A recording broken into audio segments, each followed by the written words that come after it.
At the company Christmas party, my CEO wife gave her secretary a Rolex in front of everyone. My gift, an $8 total pair of socks. Be humble. Everyone gets what they deserve, she whispered. At 5 a.m., I packed my bags and left, but I left an envelope for her on the tree. The next morning, when she opened it, she started screaming non-stop. I'm glad to have you here. Follow my story until the end and comment the city you are watching from so I can see how far my story has reached. My name is Dennis and I'm 56 years old. 25 years of marriage taught me that love could be conditional, but I never imagined it could be this cruel. The company Christmas party was held at the Grand Ballroom downtown, the same venue where Ashley and I had our wedding reception decades ago. The irony wasn't lost on me as I straightened my tie in the hotel bathroom mirror. Ashley had been distant for months, buried in work, always claiming the company needed her attention more than I did. "You look fine, Dennis," she said, without glancing up from her phone when I emerged. "Just remember to smile and don't embarrass me tonight." Don't embarrass her. After 25 years of supporting her career, moving cities for her promotions, hosting her colleagues at dinner parties where I played the perfect husband, I was still the one who might embarrass her. The ballroom buzzed with conversation as we entered. Ashley's company had grown from a small startup to a major corporation during our marriage, and tonight celebrated their most successful year yet. I recognized most faces, executives I'd entertained at our home, employees who'd watched me stand proudly behind Ashley at company events for over 2 decades. Ashley immediately gravitated toward the center of attention, her laugh echoing across the room as she accepted congratulations on the year's profits. I found myself at the bar nursing a whiskey and watching her work the crowd with practiced ease. "Dennis," called out Margaret from accounting, "how are you holding up with Ashley working such long hours?" I forced a smile. "You know how it is. Success demands sacrifice." Margaret's expression softened with something that looked like pity. "Yes, well, she's lucky to have such a supportive husband." Lucky. I wondered if Ashley felt lucky at all. The gift exchange began around 9 o'clock. Ashley had insisted we participate this year, though she'd been too busy to shop. I picked up generic gift cards for her to distribute, thinking nothing of it. But as I watched her reach under the tree, she pulled out an elegant navy blue box I'd never seen before. "Marcus," she called out, her voice suddenly warm and personal. "Come here." Marcus Chen, her assistant for the past 3 years, approached with that confident stride I'd grown to recognize. He was 32, ambitious, and had somehow become indispensable to Ashley's daily operations. More indispensable than her husband, apparently. "I wanted to give you this personally," Ashley said, her fingers lingering on the box as she handed it to him. "You've worked so incredibly hard this year." The room quieted as Marcus opened the box. Inside sat a gleaming Rolex Submariner, the kind that cost $15,000 minimum, the kind I'd mentioned wanting for my 50th birthday 6 years ago. Gasps rippled through the crowd. Margaret clutched my arm. "Dennis, did you know about this?" I didn't answer because my throat had closed. Ashley never spent that kind of money without consulting me. Never. We'd had arguments about spending $300 on new tires for my car. Marcus's face lit up as he lifted the watch from its velvet bed. "Ashley, this is incredible. Thank you so much." She beamed at him with a radiance I hadn't seen directed at me in years. "You deserve recognition, Marcus. Hard work should be rewarded." The crowd applauded. Someone whistled. I stood frozen, watching my wife gift a watch worth more than some people's monthly salary to her assistant, while I wore the same Timex I'd bought myself 10 years ago. But Ashley wasn't finished. "Dennis," she called out, her voice cutting across the applause. "Your turn." She reached under the tree again, pulling out a small, poorly wrapped package. No elegant box, no ceremony. She walked over and placed it in my hands without fanfare. I opened it slowly, aware that every eye in the room was watching. Inside was a pair of black dress socks, the kind you buy at the drugstore. The price tag was still attached, $8.99. The silence that followed felt like death. "Be humble," Ashley whispered, leaning close to my ear so only I could hear. "Everyone gets what they deserve." Those words hit me like a physical blow. 25 years of marriage, of support, of putting her career first, and I deserved $8 socks while Marcus deserved $15,000. I looked around the room at faces that couldn't quite meet my eyes. Margaret had gone pale. Even Marcus looked uncomfortable, suddenly studying his expensive gift with less enthusiasm. "Thank you," I managed to say, my voice somehow steady. "Very thoughtful." Ashley smiled, that bright, empty smile she used at board meetings. "I thought you'd appreciate something practical." The party continued around us, but something fundamental had shifted.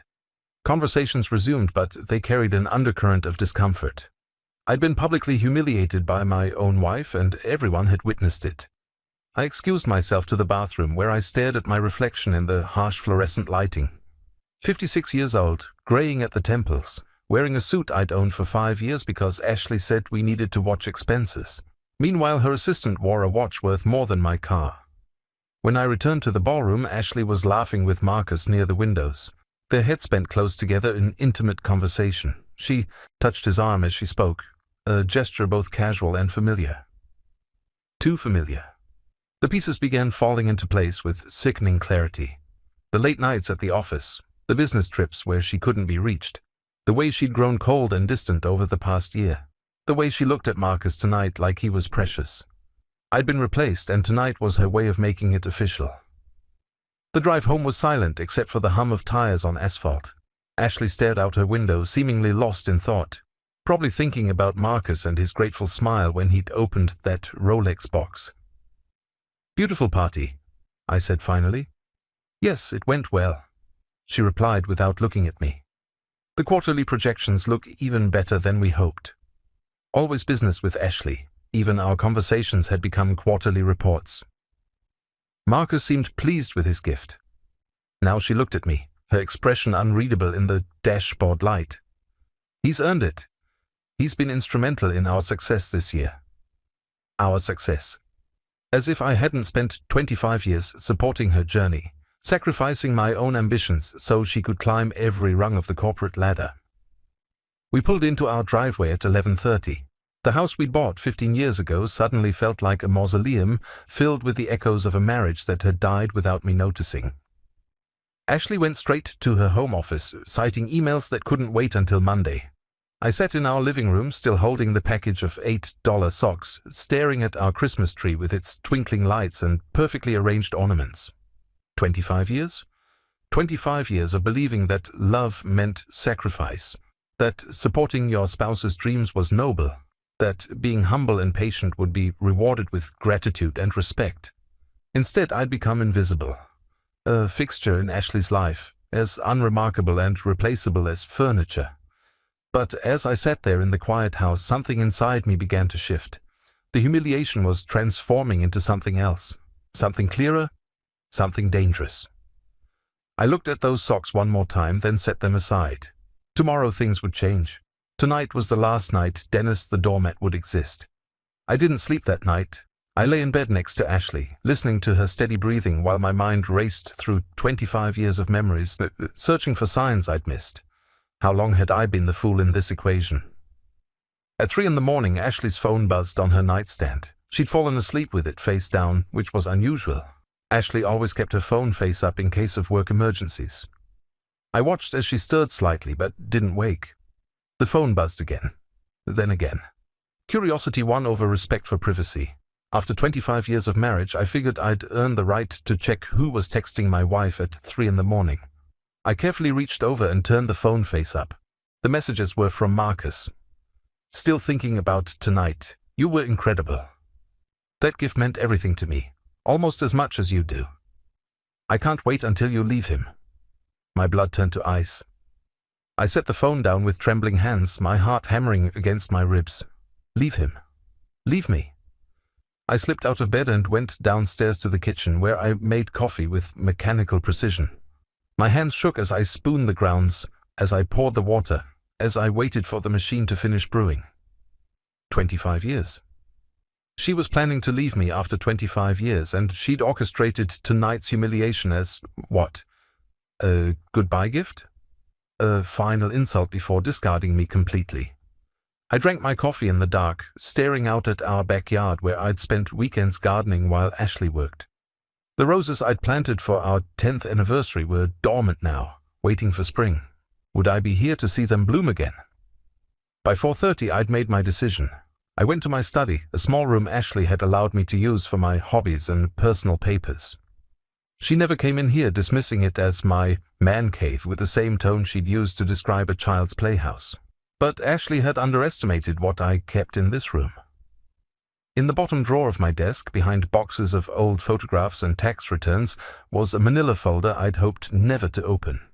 Inside were documents I'd gathered over the past 2 years, not out of suspicion but out of habit. I'd always been organized, always kept records. Bank statements showing large cash withdrawals from our joint account, credit card bills for restaurants I'd never been to, hotels in cities where Ashley claimed to have business meetings, receipts for gifts I'd never received, jewelry that had never appeared in Ashley's jewelry box. I'd noticed these things gradually, explained them away as business expenses or gifts for clients. Ashley made 6 figures. What was a few hundred here and there? But now, looking at the pattern, the truth was undeniable. She'd been funding her affair with our money.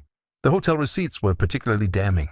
The Grand Plaza downtown, the same suite number, booked twice a month for the past 8 months, always on days when Ashley claimed to be working late. I photographed everything with my phone, then put the documents back exactly where I'd found them. Ashley's phone records would be next, but I didn't need to see them to know what I'd find. At 5 in the morning, I began packing. I moved quietly through our house, gathering only what mattered. Clothes, important documents, the watch my father had given me before he died. I left behind everything Ashley had bought me, every gift that had come with strings attached. In my study, I pulled out a sheet of our expensive letterhead stationery. Ashley had ordered it years ago for personal correspondence she'd never actually sent. She'd always preferred emails and text messages.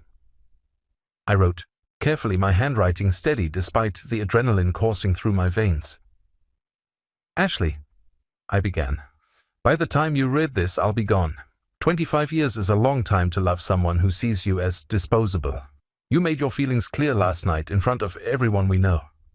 I paused, considering my next words carefully. I know about Marcus. I know about the hotels. I know about the money you've been spending on him using our joint accounts. I know about the text messages at 3 in the morning. My hand trembled slightly as I continued. But here's what you don't know about me. I've been preparing for this possibility for longer than you think. I've seen the way you look at me lately, like I'm furniture you're tired of dusting. So I made arrangements. This was the part that would shock her most. The safe deposit box you don't know about contains copies of every receipt, every bank statement, every piece of evidence of your affair. The lawyer you don't know I've consulted has already prepared the papers. The separate bank account you don't know exists contains enough money to ensure I'll never have to beg you for anything. I set the pen down for a moment, thinking about Marcus and his grateful smile as he'd opened that Rolex box. $15,000. Ashley had given him $15,000 while handing me $8 socks. You always underestimated me, Ashley. You thought I was weak because I supported your career. You thought I was stupid because I didn't fight when you dismissed me. But I was watching. I was learning. I was preparing. The final paragraph was the most important. I won't be filing for divorce immediately. That would be too easy for you. Instead, I'm disappearing. You'll have to live with the uncertainty, just like I lived with your cruelty. When you're ready to face the consequences of what you've done, when you're ready to be honest about who you really are, you'll find a way to reach me. Until then, consider this my gift to you. The same respect and consideration you've shown me. I signed it simply. Dennis. I sealed the letter in an envelope and placed it under the Christmas tree, right where Ashley had humiliated me 12 hours earlier. Let her find it there among the torn wrapping paper and evidence of last night's celebration. By 5:30, my car was loaded. I took one last look at the house we'd shared, at the life we'd built together, at the dreams that had slowly curdled into disappointment and contempt. My phone buzzed as I backed out of the driveway. A text from Marcus to Ashley that had somehow come to my phone instead. Technology glitches at the worst possible moments. Can't wait to celebrate our future together.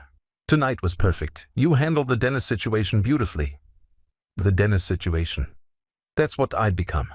A situation to be handled. I deleted the message and turned off my phone. By the time Ashley woke up, by the time she found my letter, By the time she realized what had happened, I would be hours away. I'd spent 25 years being the supportive husband, the understanding partner, the man who put everyone else's needs before his own. That man had died last night in a ballroom, clutching a package of $8 socks while watching his wife shower another man with expensive gifts and intimate touches. The man driving away in the pre-dawn darkness was someone different, someone who'd finally learned that respect is never given freely to those who don't demand it. Ashley wanted me gone. Fine. But she discovered that getting rid of me would cost her more than she'd bargained for. As I drove toward the highway, I allowed myself one small smile. She'd spent months planning how to discard me, but I'd spent years preparing for the possibility that our marriage might end. Tonight she'd find out which one of us was better at playing the long game. I was 300 miles away when Ashley found my letter. I'd driven through the night, stopping only for gas and coffee, heading toward the small coastal town where I'd spent childhood summers with my grandmother. The place Ashley had always dismissed as quaint, with that particular tone that meant boring and beneath her standards. My phone had been off for hours, but I could imagine the scene playing out in our living room. Ashley waking up to find my side of the bed empty, calling my name through the house, discovering my clothes gone from the closet, my toiletries missing from the bathroom, and then finding the envelope under our Christmas tree, propped against the base where she'd placed my humiliating gift the night before. I was having breakfast at a roadside diner when I finally turned my phone back on. 47 missed calls, 63 text messages. The voicemails started immediately. The first one was confusion. "Dennis, where are you? Your car is gone? Call me back immediately." The second was irritation. "This is ridiculous. Whatever game you're playing, stop it. I have a board meeting this morning." The third was panic. "Dennis, please, I found your letter. We need to talk. This is all a misunderstanding." I deleted them without listening to the rest. Let her panic. Let her wonder. Let her feel what uncertainty tastes like for once. But it was the text messages that told the real story of Ashley's morning. 8:15. "Dennis, come home now." 8:30. "I don't know what you think you know, but you're wrong." 8:45. "You can't just disappear. We have responsibilities." 9:07. "Marcus says you're being irrational. Men your age go through phases." That last one made me laugh out loud, earning a concerned look from the waitress refilling my coffee. Marcus was offering psychological analysis now? The man who'd been screwing my wife for months was diagnosing my mental health? But it was the 9:30 message that revealed how thoroughly I'd shaken Ashley's world. "Dennis, I called the bank. What do you mean you have a separate account? When did you open it? How much money are we talking about?" "We." Even now, even after everything, Ashley assumed my money belonged to both of us. The entitlement was breathtaking. The truth was, I'd been preparing for this day for 3 years. It started innocently enough. Ashley had made a comment about how I should contribute more to our household income, despite the fact that I'd been managing our investments and handling our financial planning for 2 decades. She'd suggested I get a real job instead of freelancing from home. That night, I'd opened my laptop and started researching. Not job opportunities, investment strategies. I'd always been good with numbers, good with research. While Ashley climbed the corporate ladder, I'd quietly taught myself about day trading, cryptocurrency, real estate investment trusts. Small amounts at first, money from my freelance work that Ashley never bothered to track. $500 became $1,000. 1,000 became 5,000. Compound interest and careful reinvestment turned my modest nest egg into something substantial. The separate bank account held $187,000. Ashley had no idea it existed because she'd stopped paying attention to our finances years ago. She made the big salary, so she assumed she controlled all the money. She never bothered to ask what I did with the income from my consulting work. But that wasn't even the most devastating surprise waiting for her. My phone rang as I paid my breakfast bill. Ashley's name flashed on the screen. I let it go to voicemail, then listened to her message as I walked to my car. "Dennis." Her voice was different now, smaller, uncertain. "I need to understand what's happening. You mentioned a lawyer. What lawyer? What papers? Please, we need to talk about this like adults. Like adults. As if I were the child in this relationship. As if I were the one who'd been sneaking around, lying, spending our money on expensive gifts for my lover. I started my car and continued driving toward the coast. Let her wonder about the lawyer. Let her imagination run wild. The truth was, I'd consulted 3 different attorneys over the past year. Not because I wanted a divorce, but because I wanted to understand my options. I wanted to know what Ashley could take from me if our marriage ended. The answer had been sobering. After 25 years, she'd be entitled to half of everything. Half of our house, half of our investments, half of my retirement savings. But she'd also be responsible for half of our debts, half of our obligations, including the debt she didn't know about. See, Ashley's spending on Marcus hadn't gone unnoticed. The expensive dinners, the hotel rooms, the jewelry, the watch, all of it charged to credit cards in both our names. All of it accumulating interest while Ashley lived in her fantasy world where actions didn't have consequences. $43,000 in credit card debt. All of it legally mine as much as hers. But that wasn't the real trap I'd set. The real trap was the house. 3 months ago, I'd quietly refinanced our mortgage. Ashley had been too busy with her work trips to pay attention to the paperwork. I told her it was a routine adjustment to get better interest rates, and she'd signed where I indicated without reading the details. What Ashley didn't realize was that the new mortgage wasn't just in both our names. It included a clause that made me the sole beneficiary of the property in case of separation or divorce. A clause buried in subsection 14 of a 40-page document that Ashley had signed while talking on the phone with Marcus. Legal? Absolutely. Ethical? That depended on your perspective. I'd learned from watching Ashley for 25 years. She taught me that nice guys finish last, that respect goes to those who take it, that loyalty is a weakness to be exploited. So I'd stopped being nice. I'd stopped being loyal. I'd started playing by her rules. My phone buzzed with another text. "Dennis, I'm scared. Please come home, we can work this out." Scared? Ashley was finally scared. I pulled over at a scenic overlook and looked out at the ocean in the distance. For the first time in years, I felt something like peace. No more walking on eggshells. No more pretending that $8 socks were an acceptable Christmas gift from someone who earned more money than most people saw in a lifetime. But I wasn't finished yet. I composed a single text message. Check the mail. Before I'd left that morning, I'd placed an envelope in our mailbox, not addressed to Ashley, addressed to Marcus Chen, care of our address. Inside was a single photograph. Marcus and Ashley entering the Grand Plaza Hotel taken 3 weeks ago. Below it a printed note. "Your wife called looking for you. Thought you should know where you really were that Tuesday night. You said you were working late." Marcus was married. Had been for 8 years. Ashley knew this, of course. She'd met his wife Rebecca at company functions, had smiled and made small talk while planning to destroy their marriage. But Rebecca didn't know about Ashley. Yet. The photograph would arrive at our house within hours. Ashley would have to decide whether to give it to Marcus, hide it, or throw it away. Any choice she made would reveal something about her character. More importantly, it would reveal to Marcus that their affair wasn't as secret as they'd believed. I got back in my car and continued toward my grandmother's old cottage. The place I'd inherited 5 years ago but never told Ashley about. The place where I'd been quietly making repairs and improvements, preparing for a future I'd hoped would never come. My phone rang again. This time it was a number I didn't recognize. "Mr. Patterson?" The voice was professional, efficient. "This is Rebecca Chen. I believe you know my husband Marcus."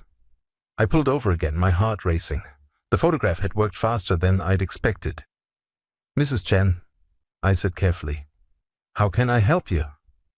"I think," she said, her voice tight with controlled fury, "we need to talk." The game was changing faster than even I had anticipated. Ashley thought she was playing chess, moving pieces around the board to suit her strategy. But I'd been playing a different game entirely. And now, with Rebecca Chen's call, I wasn't the only one with moves left to make. Ashley wanted to discard me like an old piece of furniture? Fine. But she was about to learn that some furniture fights back. Rebecca Chen was nothing like I'd expected. I'd met her briefly at company events over the years, but only in passing. Ashley had always steered conversations away from Marcus's personal life, claiming she preferred to keep business and personal relationships separate. Now I understood why. Rebecca was 42, a pediatric nurse with steel in her spine and fire in her dark eyes. When she suggested we meet at a coffee shop halfway between our respective locations, I'd imagined tears and hysterics. Instead, I found a woman who reminded me uncomfortably of myself, someone who'd been blindsided by betrayal but refused to crumble. "Mr. Patterson," she said, standing as I approached her table. Her handshake was firm, professional. "Thank you for agreeing to see me." I sat across from her, noting the manila folder at her elbow and the laptop bag beside her chair. Rebecca Chen had come prepared for business. "I have to ask," she said without preamble, "how long have you known?" "About the affair? I suspected something was wrong for months. I found proof 3 days ago." She nodded grimly. "Marcus has been different for almost a year. Secretive. Working late constantly. New clothes, new cologne, new habits." She paused, her voice catching slightly. "I thought he was planning to surprise me for our anniversary." The bitterness in her laugh was familiar. I'd heard the same sound from my own throat recently. "Instead," she continued, "I found hotel receipts in his jacket pocket yesterday morning. The same hotel, the same dates as the ones in your photograph." She opened the manila folder. "I've been doing my homework. Credit card statements, phone records, a private investigator's preliminary report." Rebecca had been busy in the 24 hours since receiving my photograph.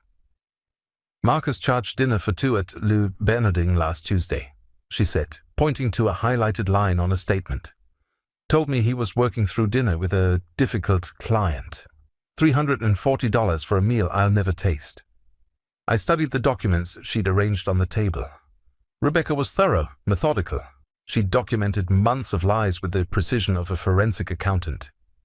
"Your wife," Rebecca said carefully. "How long has she been doing this?" 25 years of marriage, and I never suspected until recently. But looking back now, I can see signs I missed, or chose to ignore." "Men like my husband are predictable," Rebecca said, her voice clinical. "They want excitement, validation, the thrill of conquest. But women like your wife?" She trailed off, studying my face. "They're different, more calculating." I thought about Ashley's performance at the Christmas party, the deliberate humiliation, the careful staging of my replacement. "Ashley doesn't do anything without a plan," I agreed. Rebecca leaned forward.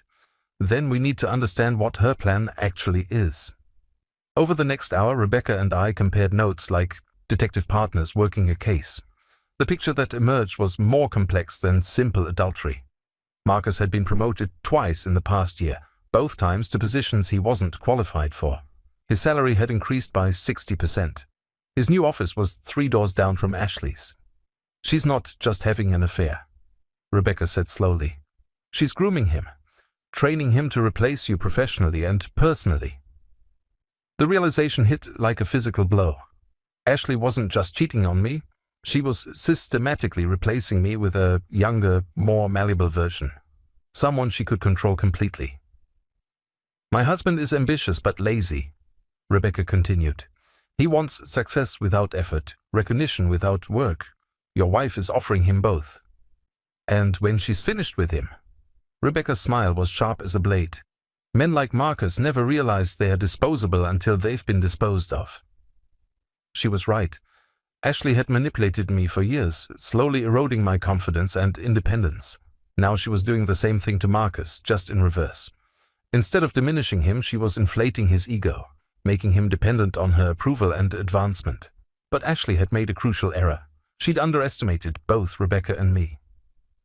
"What do you propose we do about it?" I asked. Rebecca closed the folder and pulled out a legal document I recognized. "Divorce papers," she said simply. "Filed this morning. Marcus will be served at your wife's office tomorrow." I stared at her. "That's going to create quite a scene." "That's the point." Rebecca's expression was serene, almost peaceful. "I spent 8 years being the understanding wife while Marcus chased every opportunity for advancement. I put his career first, moved cities for his jobs, entertained his colleagues, played the perfect corporate spouse. Sound familiar?" It sounded exactly familiar. "But I also did something your wife apparently never bothered with. I protected myself." Rebecca pulled out another document. "Prenuptial agreement. Marcus gets nothing in the divorce except his personal belongings and half our debt. The woman was brilliant. While I'd been scrambling to protect my assets after discovering the affair, Rebecca had been protected for years. There's more, she said. Marcus's promotion last month came with stock options that don't vest for 2 years. He's been planning to cash them out to buy a house. Our house is in my name only, purchased before our marriage. I began to understand the scope of Rebecca's strategy. Marcus was about to lose everything, and Ashley was about to inherit a very expensive problem. But here's the truly beautiful part, Rebecca continued. Marcus has been charging his affair expenses to a corporate credit card. Company policy forbids personal use of corporate accounts. It's grounds for immediate termination. Ashley didn't know it yet, but her lover was about to become unemployed, divorced, and financially ruined. All because he'd been careless with receipts and credit cards. The question is, Rebecca said, what do you want from your wife? I thought about the Christmas party, the $8 socks, the public humiliation, the 25 years of slow, systematic erosion of my dignity. I want her to understand what she's lost, I said finally. I want her to realize that actions have consequences. Rebecca smiled. Then I have a proposition for you. She outlined her plan with military precision. Marcus would be served with divorce papers at the office, in front of Ashley and their colleagues. The corporate credit card abuse would be reported to HR simultaneously. Ashley would have to choose between protecting Marcus and protecting herself. She'll throw him under the bus, I predicted. Ashley always chooses self-preservation. Exactly, and Marcus will finally see who she really is. But Rebecca wasn't finished. The real genius, she said, is that your wife has been so focused on replacing you. She never considered what happens if her replacement becomes a liability instead of an asset. I was beginning to appreciate Rebecca's strategic mind. While Ashley thought she was playing chess, Rebecca was playing three-dimensional chess. What do you need from me? I asked. Nothing dramatic. Just be exactly where you are now. Unreachable. Let her panic spiral without an anchor. Rebecca gathered her documents. Ashley is about to learn that when you burn bridges, sometimes you're standing on the wrong side of the fire. As we stood to leave, Rebecca paused. Can I ask you something personal? I nodded. Do you still love her? The question caught me off guard. Did I still love Ashley? The woman who'd humiliated me publicly, who'd been cheating on me for months, who treated me like disposable furniture. I love who I thought she was, I said finally. But that person never existed. Rebecca's expression softened with understanding. Marcus asked me the same question yesterday. I told him I love the man I married, but I have no idea who he's become. We exchanged phone numbers and agreed to stay in contact. As I watched Rebecca drive away, I felt something I hadn't experienced in years, the satisfaction of having an ally. Ashley had always operated from a position of power, controlling information and situations to her advantage.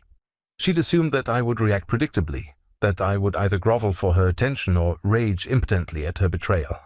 She'd never considered that I might simply disappear, or that her lover's wife might be more dangerous than her discarded husband. My phone buzzed with a text from Ashley. Dennis, please, I need to know you're safe. Whatever you think is happening, we can fix this. I typed back a single word, no.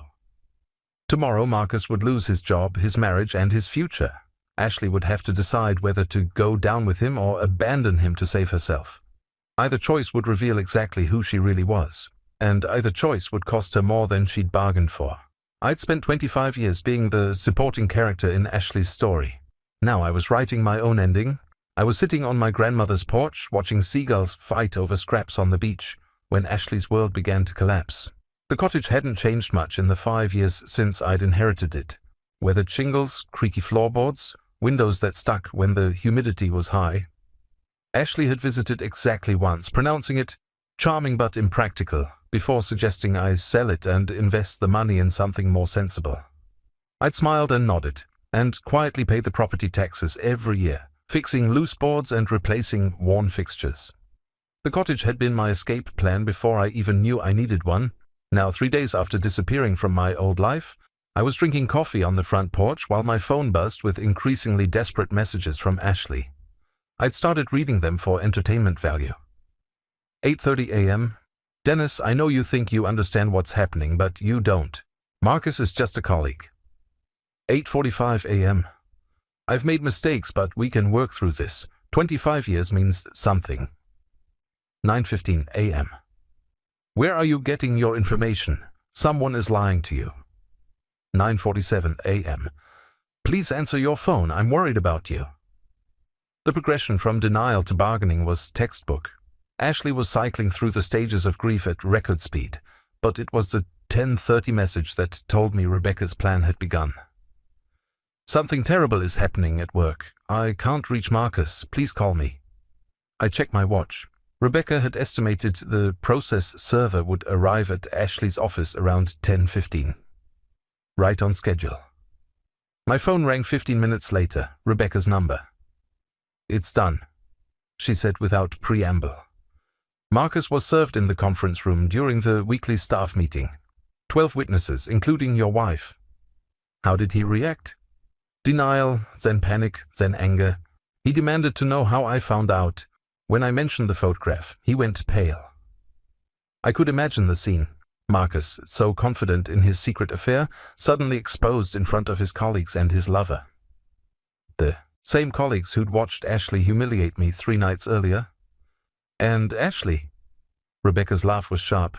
Your wife is a remarkable actress. She expressed shock and concern for Marcus's personal situation.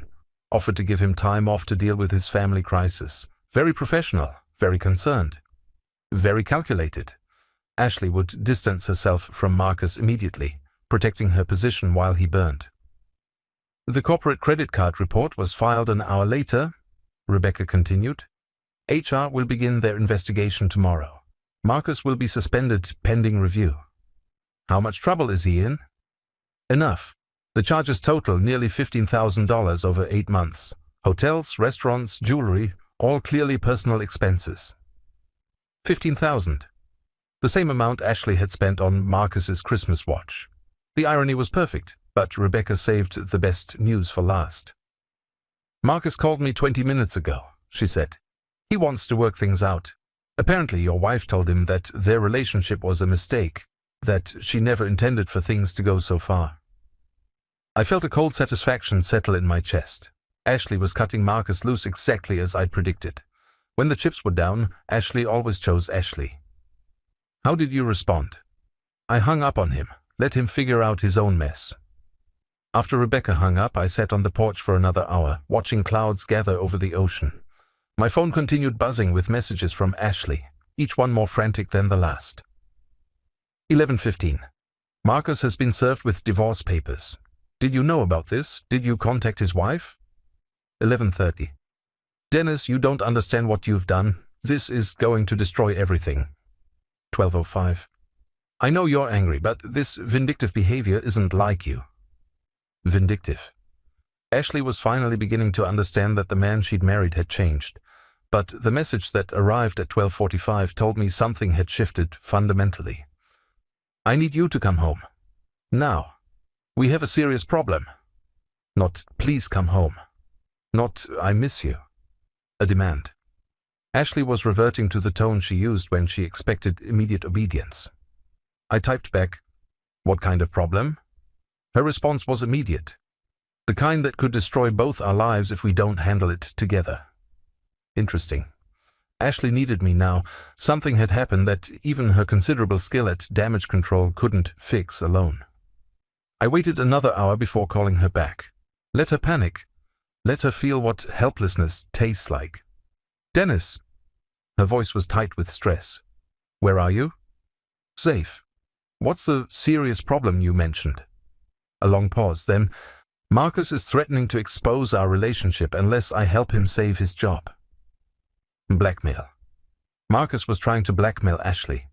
And if he talks, it won't just be my reputation that suffers. The board will investigate my judgment, my decision-making. They'll question every promotion I gave him, every project I assigned him to. Ashley was finally understanding the consequences of mixing business with pleasure. Marcus hadn't just been her lover, he'd been her employee. The power dynamic made their affair a liability for the entire company. That sounds like your problem, I said calmly. No, Dennis, it's our problem. If I lose my position, we lose everything. The house, our investments, our lifestyle, everything we've built together. Everything we've built. As if I'd been an equal partner in building Ashley's career instead of the supporting actor who'd sacrificed his own ambitions for hers. We?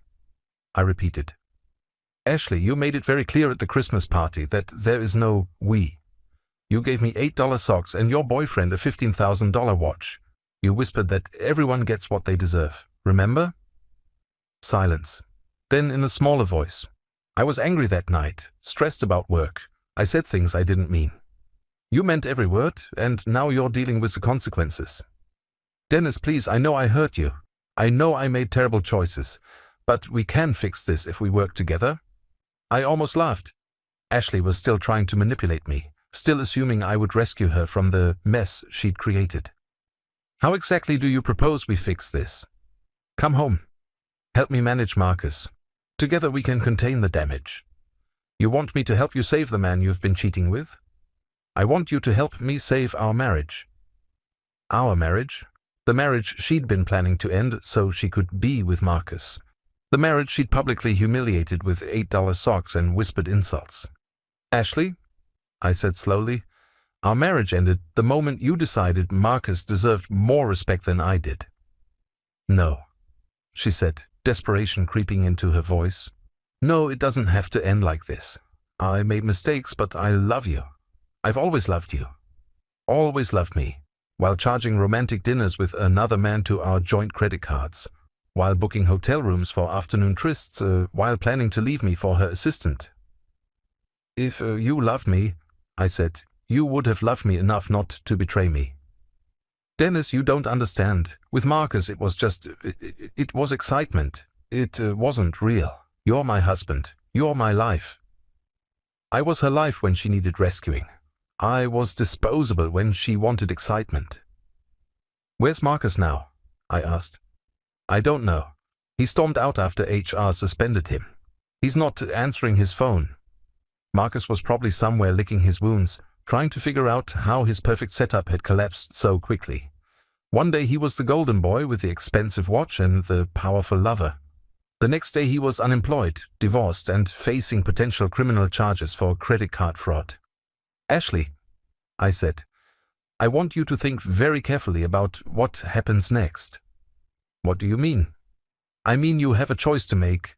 You can keep trying to manipulate me into cleaning up your mess, or you can take responsibility for what you've done. I am taking responsibility. That's why I'm asking for your help. No. Ashley was trying to spread the responsibility, to make her problems my problems.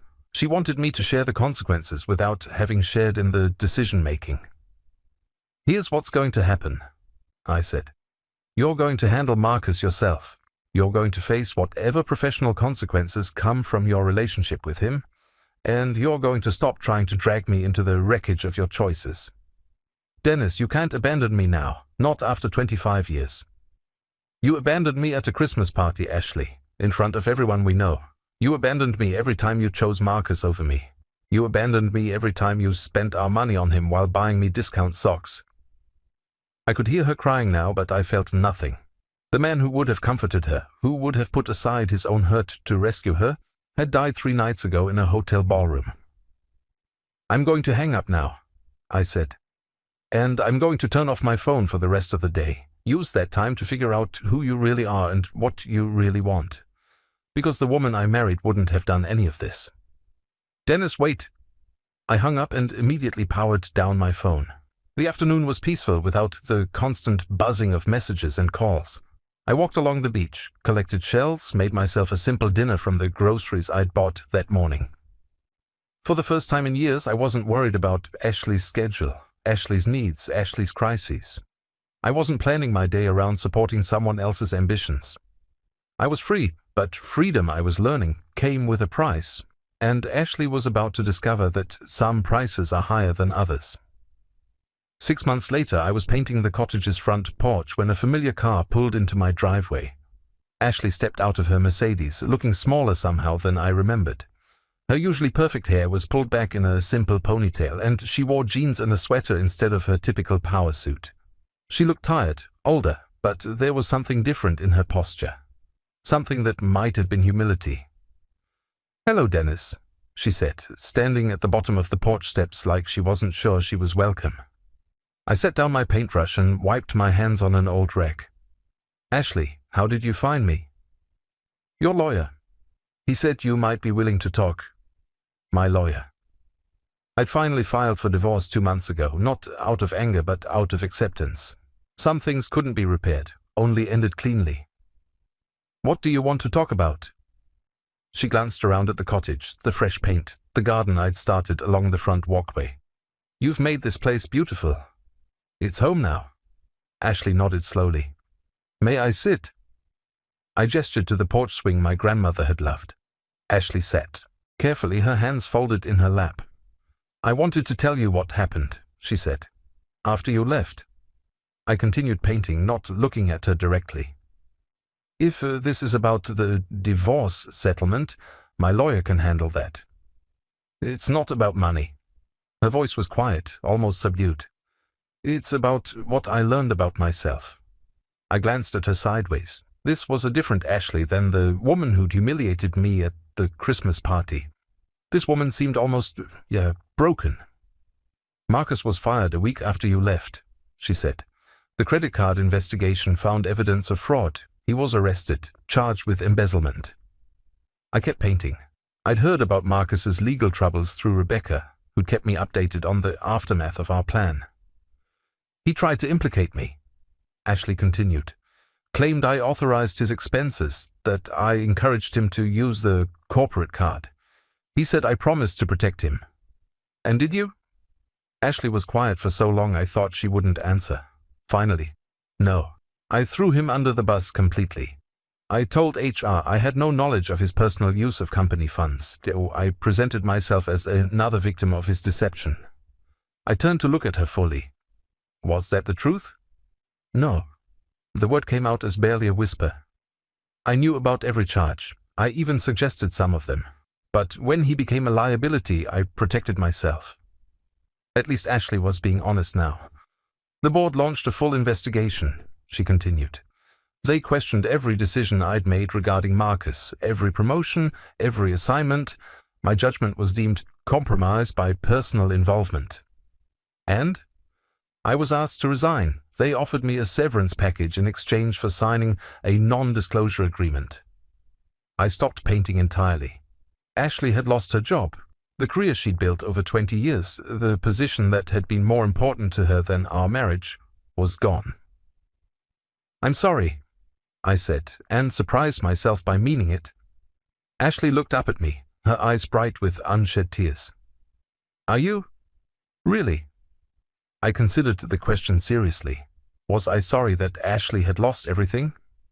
6 months ago I might have felt vindicated. Now I just felt sad. "I'm sorry that it came to this," I said finally. "I'm sorry that we couldn't find a way to fix what was broken before it destroyed everything." "I'm the one who destroyed it." Her voice was steady but heavy with regret. "I'm the one who chose excitement over loyalty.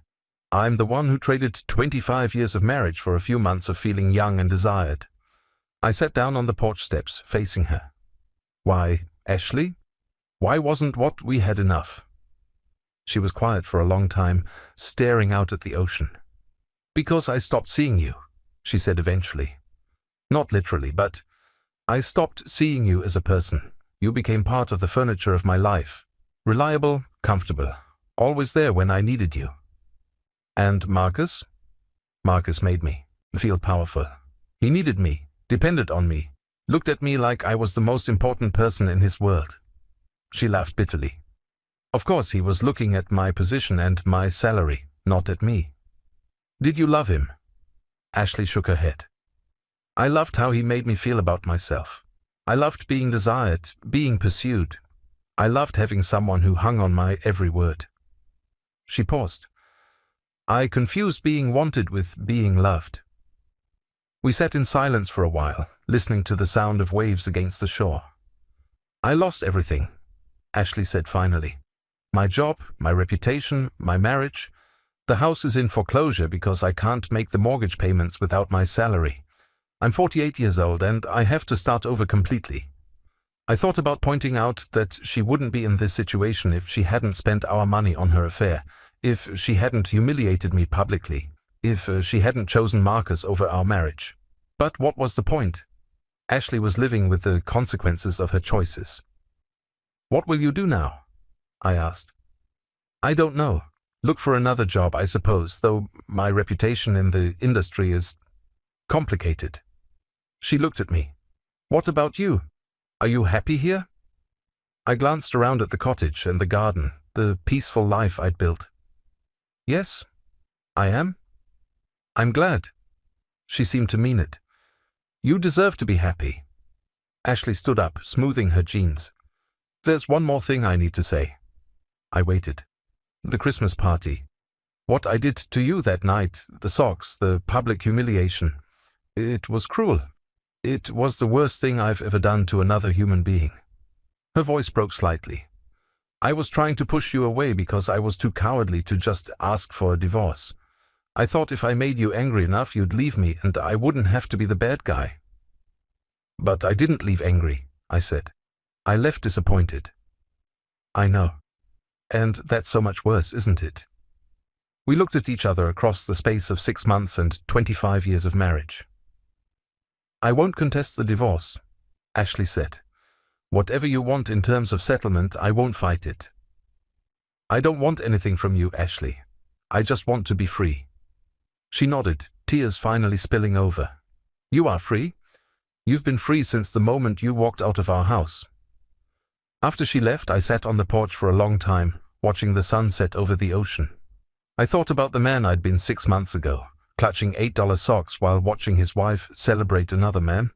That man felt like a stranger now.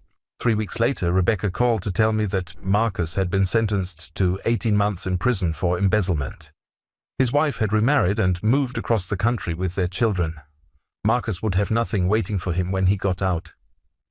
"Do you feel vindicated?" Rebecca asked. "I feel sad," I said. "For all of us. For what we lost, what we wasted, what we could have been if we'd all made different choices." "Regret is a luxury," Rebecca said. "We did what we had to do to survive." She was right. But survival and happiness weren't the same thing. I'd survived Ashley's betrayal, Marcus's arrogance, the humiliation of being publicly discarded. But happiness was something I had to build for myself. And I was building it. The cottage was finished now, painted and repaired and transformed into something beautiful. I'd started a small consulting business, working with clients who appreciated my experience and paid me what I was worth. I had friends in town, people who knew me as Dennis the helpful neighbor, not Dennis the discarded husband. On quiet evenings, I sat on the porch with a book and a glass of wine, listening to the ocean and feeling grateful for the peace I'd found. Sometimes I thought about Ashley, wondering if she'd managed to rebuild her life, hoping she'd learned something from the wreckage of our marriage. But mostly I thought about the future, about possibilities I'd never considered when I was playing the supporting role in someone else's story. I was 56 years old, and for the first time in decades, my life belonged entirely to me. The man who'd been humiliated with $8 socks was gone. The man who'd accepted disrespect and betrayal for the sake of keeping peace was gone. In their place was someone new, someone who understood his own worth, who demanded respect, who chose dignity over convenience. Someone who'd learned that sometimes the best thing you can do for yourself is walk away and never look back. Welcome to the Story Channel. Before we begin, I'd like to share a few notes. The content in this video uses AI-generated images and voice narration, combined with the channel's creative editing. Everything is intended solely for entertainment purposes and does not depict or reflect any real events or real people. Hope you enjoy the story and have a great time watching.